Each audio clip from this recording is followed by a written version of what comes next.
If you're looking for a new tablet, especially para sa mga teenagers ninyo, there's now a new product from Samsung. This is the Galaxy Tab S10 Lite, and they're promising quite a number of cool features for this one despite its 19,990 price. May kasama siya in-box na stylus, and apart from that, you get this really not pocketable, but you can put this inside your bag, no? 10.9 inches display. Apart from that, 600 nits yung kayang maximum brightness nito.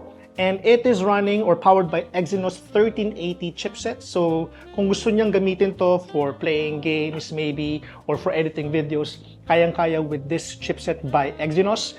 And apart from that, 8,000 mAh battery. And cool thing, this is the more affordable, if I may say, na way for consumers to get into Galaxy AI for its attractive price of 19,990 pesos. Available na Wi-Fi, gray only, at ang storage niya is 128 gig. So again, this will arrive in the Philippines this September 19 for 19,990. So be sure to check out Samsung's stores, retailers, and even e-commerce platforms for the official availability of this new tablet by Samsung. This has been Gian of Gadget Pilipinas. Catch you in the next one.